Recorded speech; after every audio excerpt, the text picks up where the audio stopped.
ఓం వసుదేవసుతం దేవం కంసచాణూరమర్దనం దేవకీ పరమానందం కృష్ణం వందే జగద్గురుం. ఓం శ్రీ రాధాకృష్ణాభ్యాం నమః. కృష్ణం వందే జగద్గురుం, అర్జునం వందే జగదేక వీరం. ప్రతి మనిషి కూడా అప్పుల్లో ఉన్నానండి, మరి ఈ అప్పుల బాధ నుంచి నేను ఏ విధంగా బయటపడాలండి అని ప్రయత్నిస్తూ ఉంటారు. మరి 10,000 రూపాయల జీతం దగ్గర నుంచి ఒక 4-5 లక్షలు రూపాయల జీతగాళ్ళు కూడా అప్పులు అనేటటువంటివి తప్పవు. దీనికి కారణం కుజుడు. ఆ కుజగ్రహము మనకి మీనరాశిలో 2 ఏప్రిల్ 2026 సంవత్సరం నుంచి ప్రవేశం జరుగుతోంది. అదేవిధంగా మేషరాశికి స్వక్షేత్రగతుడై మరి 11 మే 2026 సంవత్సరం రోజున ప్రవేశిస్తాడు. అలాగే ఆదాయాలు కనుక మనకు బాగా పెరిగినట్లయితే, వ్యాపార అభివృద్ధి మనకు బాగా పెరిగినట్లయితే మనకి ఈ అప్పుల బాధల నుంచి మనం బయటపడచ్చు అని చాలా మంది అనుకుంటూ ఉంటారు. కానీ విచిత్రం ఏంటంటే, మీకు ఆదాయాలు ఎంత బాగా పెరిగినప్పటికీ కూడా ఖర్చులు కూడా మీకు తెలియకుండా ఖర్చులు అయిపోవడం అనేటటువంటిది సంభవిస్తూ ఉంటుంది. బంధువుల వల్ల, పరివారం వల్ల, లేకపోతే బిందు వినోద కార్యక్రమాల వల్ల, వేరే వేరే ఊర్లు హనీమూన్లు, తర్వాత తీర్థయాత్రలు, ఈ రకంగా ఏదో రకంగా మరి బంధువుల పెళ్ళిళ్ళు, తర్వాత ప్రతిదానికి వెళ్ళడం, ఈ రకంగా మరి ఖర్చులు అయిపోతూ ఉంటాయి. ఇది అనివార్యం. అటువంటి ఏ కారణంగా వస్తుందంటే గురుడు యొక్క వ్యయస్థితి కారణంగా కొన్ని స్థానాల్లో గురుడు ప్రవేశించడం ద్వారా మనకి ఈ అధిక అనవసరమైనటువంటి వ్యయం మనకి కలుగుతూ ఉంటుంది. మనకు అటువంటి గురుడు కర్కాటక రాశిలోకి మరి 2 జూన్ 2026 సంవత్సరం నుంచి ప్రవేశించడం జరుగుతుంది. అది 31/10/2026 సంవత్సరం వరకు ఉంటుంది. మరి ఏమండి, మాకు ఇప్పుడు 15 లక్షలు, 20 లక్షల రూపాయల అప్పులు ఉన్నాయండి. ఇవి అన్ని చిన్న సైజు వాళ్ళ కోరికలు. ఇవి తీరిపోవాలా? దీనికి ఏదైనా సరే ఒక మంత్రం ఇవ్వండి, ఒక యక్షిని మంత్రం ఇవ్వండి, లేకపోతే చక్కగా తొందరగా వచ్చేటటువంటి ఒక ఉపాయము. ఈ మధ్యకాలంలో రెమెడీస్ అందరూ చెప్పడం వల్ల పాపం ఆ రెమెడీస్ వల్ల తొందరగా మీకు ఫలితాలు వస్తాయేమో అనేటటువంటి ఆశతో ప్రతి ఒక్కళ్ళు కూడా రెమెడీస్ చెప్పండి అని అడుగుతూ ఉంటారు. అసలు మీ జాతకం ఏమిటి? మీ జాతకంలో ఇదంతా కూడా గోచారం అంతా కూడా కోటాను కోట్ల మందికి కామన్ ప్లాట్ఫారం మీద చెప్పబడేటటువంటిది. నాసా మనకి ఎప్పటికప్పుడు విడుదల చేస్తూ ఉంటుంది పైన ప్లానెట్స్ ఎలా తిరుగుతున్నాయి, గ్రహాలు అనేటటువంటివి. దాని లైవ్ రిపోర్ట్స్ చూసి మనం మీ యొక్క వ్యక్తిగత జాతకాలను మనం చూసి చెప్పినప్పుడు మనకు అర్థమవుతా ఉంటుంది ఎప్పుడు అప్పులు తీరతాయి, ఎప్పుడు ఏంటి అన్నది. మీరు దాన్ని చాలా వెరీ క్యాజువల్గా తీసుకోవడము, ఫోన్ ఉంది కదా అని కొట్టేసేయడము, మామూలు జ్యోతిష్కులకు కొట్టేసినట్లు కొట్టేసి నా ధనుసు రాశి అండి బాగుంటుందండి అట్లా అడగకూడదు. అలాగే నా అప్పులు తీరిపోతాయండి, నాకు ఈ యొక్క రెమెడీస్ చెప్పేసేయండి, నాది గురుడు 4వ ఇంట్లో ఉన్నాడండి, మీన రాశి అండి, ఇట్లా అస్సలు అడగకూడదు. అందువల్ల ఎందువల్ల ఇలా అయిపోయింది అని అంటే, యూట్యూబ్లో మీకు ఎక్కువ మంది మీకు శాస్త్రం తెలియనటువంటి వాళ్ళు, గురు పరంపర లేనటువంటి వాళ్ళందరూ కూడా ఇష్టం వచ్చినట్టుగా ఈ ఛానల్స్ అన్ని కూడా వాళ్ళు ప్రోత్సహించడం వలన కంటెంట్ కావాలి కాబట్టి ఛానల్స్ ప్రోత్సహిస్తాయి. ఇక ఈ డమ్మిగాళ్ళందరూ వచ్చి చెప్పడం వల్ల ఏమైపోయిందంటే జ్యోతిష శాస్త్రం మొత్తం భ్రష్టు పట్టిపోయింది. మీరు కూడా వాళ్ళ ప్రత్యేకత ఉండాలని గురుడు 4వ ఇంట్లో 6వ ఇంట్లో శని ఇలా చెప్తుంటే మీరు కూడా అలా తయారయ్యారు. కాబట్టి పోనీ ఇన్ని సంవత్సరాల నుంచి వింటున్నారు, మీ అప్పులు తీరినయ్యా? ఇన్ని సంవత్సరాల నుంచి ఉంటున్నారు, మీ అక్రమ సంబంధాలు అలాంటివి ఏమన్నా మానుకున్నారా? ప్రవచనాలు వింటున్నారు, ఎంతో మంది ప్రవచనకారులు, చాగంటి గారు వీళ్ళందరూ కూడా ఎన్నో సంవత్సరాల నుంచి చెప్తున్నారు. ఒక్కొక్కరు గోశాలు పెట్టుకున్నారు, దేవాలయాలు పెట్టుకున్నారు.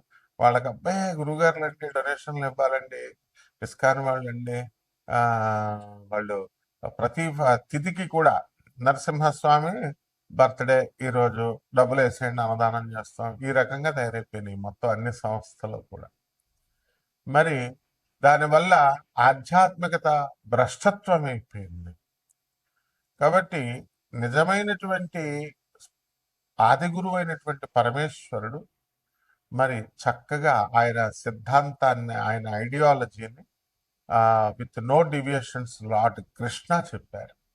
లార్డ్ కృష్ణ చెప్పినటువంటి ఐడియాలజీని మళ్ళీ చక్కగా పరమేశ్వరుడే ఆయన అవతరించి ఆనందమూర్తిగా వచ్చారు. మరి ఆయన ఈ కలియుగాంతానికి మనకి భగవంతుడు కలియుగాంతం వరకు కూడా ఓం నమో వెంకటేశాయ అని అంటాం. వెంకటేశ్వరుడే కలియుగానికి అధిపతి అని చెప్తాం, కలియుగ దేవుడు అంటాం. అలా కలియుగం తర్వాత నెక్స్ట్ ట్రాన్సిషన్ జరుగుతుంది. నెక్స్ట్ యుగానికి, సత్యయుగానికి వెళ్తారు. అప్పుడు మిమ్మల్ని రక్షించేది ఒకే ఒక్క మంత్రం, బాబానామం కేవలం. బం బం బాబా అంటూ శివుడికి చెప్తాం కదా, బాబానామం కేవలం చెప్పబడింది కలియుగ భవిష్యత్తు పురాణంలో. మరి కల్కి అవతారం మనకి చక్కగా శంభాల గ్రామంలో పుడతాడని చెప్పారు. ఆ శంభాల గ్రామమే దానికి గుర్తిచ్చారు, first landscape on the earth అని. అదే గూగుల్ చేసి చూడండి, సింగ్ భూమి, అదే జార్ఖండ్లో ఉంది, బీహార్లో, జార్ఖండ్లో. మరి అది ఆనందనగర్ దాని పేరు.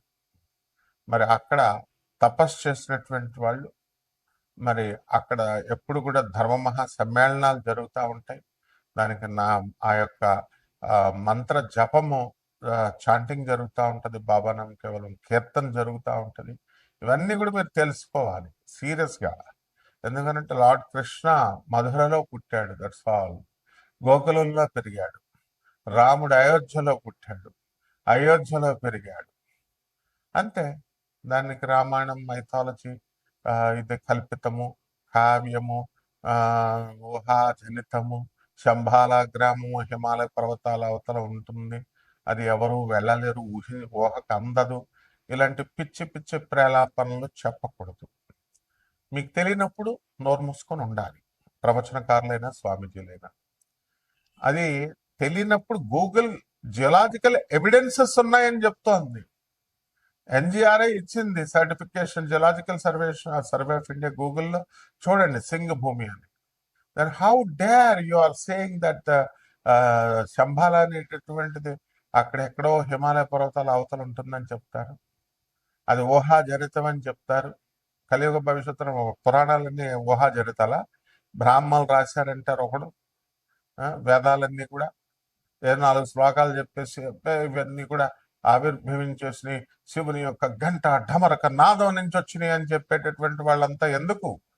రాముడు కల్పితం, రామాయణం కల్పితం అన్నప్పుడు ఎందుకు నోరెత్తట్లేదు? సో మీ జీవితాలు బాగోవాలంటే ఇలాంటివన్నీ, ఇలాంటి అశాస్త్రీయమైనటువంటి, అవైదికమైనటువంటి ప్రవచనాలు చెప్పేటటువంటి వాళ్ళ ప్రవచనాలు విన్నా నాశనం అయిపోతారు. కాబట్టి ఇక్కడ మనకి స్వామి వివేకానందుల వారు చెప్పారు, రామకృష్ణ పరమహంస చెప్పాడు, తర్వాత మన ప్రభాత్ రంజన్ సర్కార్, ఆనందమూర్తి గారు, తర్వాత పరమహంస యోగానందుల వారు, రమణ మహర్షి, జగద్గురు ఆదిశంకరాచార్యులు వారు, రామానుజాచార్యులు వారు, వీళ్ళ ప్రవచనాలు వినండి. ఇప్పుడున్న వాళ్ళు ఎవరిష్టం వచ్చినట్టు వాళ్ళు చెప్పే ప్రవచనాలు ఎందుకు వింటారు? మీరంతా ఏం మార్చారు? మీ జీవితాలను ఏం మార్చారు వాళ్ళు? ఏం మార్చగలరు వాళ్ళు? ఇంకా ఎదురు మీకు కాశీలో మడి భోజనాలు పెడతాం, కింద హాలు కడుతున్నాం, డబ్బులు ఇవ్వండి, పైన కింద ప్రవచనాలు చెప్పిస్తాం. ఇంకా ప్రవచనాలు చెప్పేవాళ్ళు లేరా? అశాస్త్రమైన ప్రవచనాలు చెప్పిస్తావా? సో పైన మనము ప్రవచనాలు చెప్పేటప్పుడు పైన మనం ఏం చేస్తాము, మళ్ళీ ఈ యొక్క హాల్ కడుతున్నాము, మడి భోజనాలు పెడతాము, కింద ప్రవచనాలు కట్టిస్తాము, ఇట్లా చెప్తున్నారు. సో ఇవన్నీ కాకుండా మీ అప్పుల మార్గాలు తీరాలన్నా, ఈ యొక్క ఆ, ఆ, ఆదాయాలు పెరగాలన్నా డైరెక్ట్ గా శివుడి యొక్క ఐడియాలజీని మీరు ఫాలో అయినప్పుడు, కృష్ణుడి యొక్క ఐడియాలజీని మీరు ఫాలో అయినప్పుడు మాత్రమే వస్తుంది. దానికోసం మీ పర్సనల్ జాతకము చెబుతుంది. అండ్ దాని నుంచి రెమెడీస్ అనేటటువంటి కరెక్ట్ రెమెడీస్, ఇలాంటి పిచ్చి పిచ్చి వాళ్ళు చెప్పేటటువంటి చెట్టు పుట్ట మా దగ్గర హోమాలు చేయండి, 5 లక్షలు ఇవ్వండి, 25 లక్షలు ఇవ్వండి, all this nonsense remedies అన్ని కూడా మీకు ఏం హెల్ప్ చేయవు. So what are the correct remedies అనేటటువంటివి తెలుసుకోండి. ఒక్కొక్క రాశి వారికి, ద్వాదశ రాశుల వారికి ఈ యొక్క గ్రహ సంచారం వలన ఏ విధంగా ఫలితాలు ఇస్తాయో చూద్దాం. వృషభ రాశి వారికి ముఖ్యంగా స్త్రీలతో చాలా ప్రమాదం. అందువలన స్త్రీల వల్ల వ్యతిరేకత అనేటటువంటిది రావడానికి అవకాశాలు ఉన్నాయి కాబట్టి చాలా జాగ్రత్తగా ఉండండి. మహిళలతో బ్యాంక్ రికవరీలు చేస్తారు, అప్పులు ఇస్తారు, మైక్రో ఫైనాన్స్ అవనండి, ఏదన్నా అవనండి. వాళ్ళు అప్పులు తీసుకునేటప్పుడు సార్ మీరు చాలా మంచి వాళ్ళు సార్, డబ్బులు ఇవ్వండి సార్ అంటారు. బాకీలు తీర్చేటప్పుడు మాత్రం ఇవ్వరు. మీరు ఏదైనా అడిగితే రేప్ కేసులు పెట్టేస్తారు, అందులో డౌటే లేదు. ఆడవాళ్లతో వ్యవహారం చాలా జాగ్రత్తగా. పెద్ద పెద్ద నేషనలైజ్డ్ బ్యాంక్సే రికవరీ టీములు ఆడవాళ్ళ వల్ల ఇరుక్కుపోయినటువంటి వాళ్ళు ఉన్నారు. కాబట్టి అర్ధాష్టమ కేతువు నడుస్తున్నాడు. ఈ కేతువు ఈ అర్ధాశ్రమంలో ఉండడం వల్ల డిప్రెషన్స్ గురవుతూ ఉంటారు.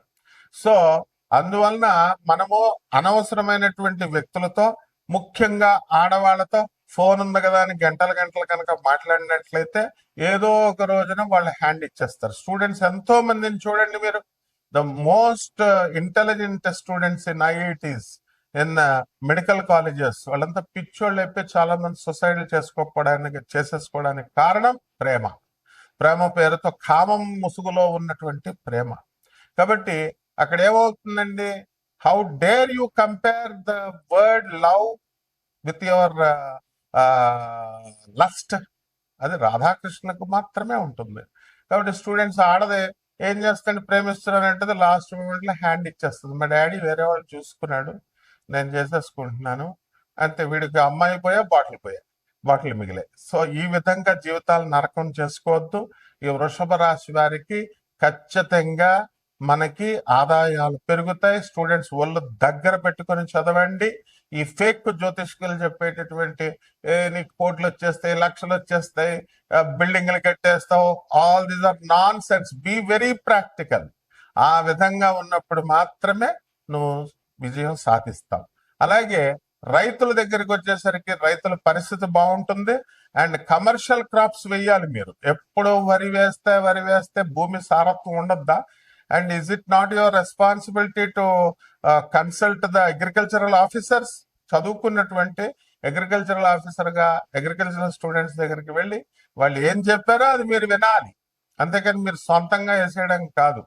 అలాగే మీకంటే కూడా కమిషన్ ఏజెంట్స్ బాగా మీరు వృత్తిలో డెవలప్ అవుతారు మీకంటే కూడా. ఆ విధంగా ప్రభుత్వ విధానాల నుంచి వృషభ రాశి వారందరూ కూడా బాగుపడడానికి అవకాశాలు ఉన్నాయి. అలాగే ఆర్మీ, పోలీస్, ఆ తర్వాత ఈ యొక్క commercial tax, income tax department లో ఉన్నటువంటి వారికి అదనపు ఆదాయాలు, అంటే లిటరల్ గా చెప్పాలంటే పై ఆదాయాలు, లంచాలు రావడానికి అవకాశాలు ఉంటాయి. అలాగే ప్రమోషన్స్ కూడా రావడానికి అవకాశాలు ఉంటాయి.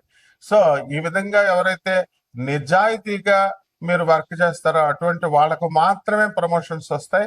వాళ్ళు పోలీస్ డిపార్ట్మెంట్ అయినా, సిబిఐ అయినా, ఇన్కమ్ ట్యాక్స్ అయినా, మీరు ఎప్పుడైతే అవినీతికి వెళ్తారో ఏసీబీ అయినా సరే సస్పెండ్ అయిపోవడానికి అవకాశాలు ఉంటాయి. Such a critical situation is this hour. సో ఇది దృష్టిలో పెట్టుకొని చాలా జాగ్రత్తగా కొన్ని పరిహారాలు చేసుకోవాల్సినటువంటి అవసరం ఉంది. కేతు జపం చేయండి, కేతు స్తోత్రాలు చదవండి. కేతువుకి కిలోంపావు ఒలవల్ని ఆవు పేడ రంగు ఉన్నటువంటి వస్త్రాలను ఇచ్చి పేద బ్రాహ్మణులకి సోమవారం నాడు ఉదయం 7 గంటలకి దానం చేసుకోండి. దశ మహావిద్యల్లో ఒకటైనటువంటి ధూమావతి అమ్మవారి యొక్క మంత్రాన్ని కానీ, ఆమె యొక్క హోమాన్ని కానీ మీరు చేసుకోవడం ద్వారా బ్రహ్మాండంగా ఉంటుంది. శుభమస్తు.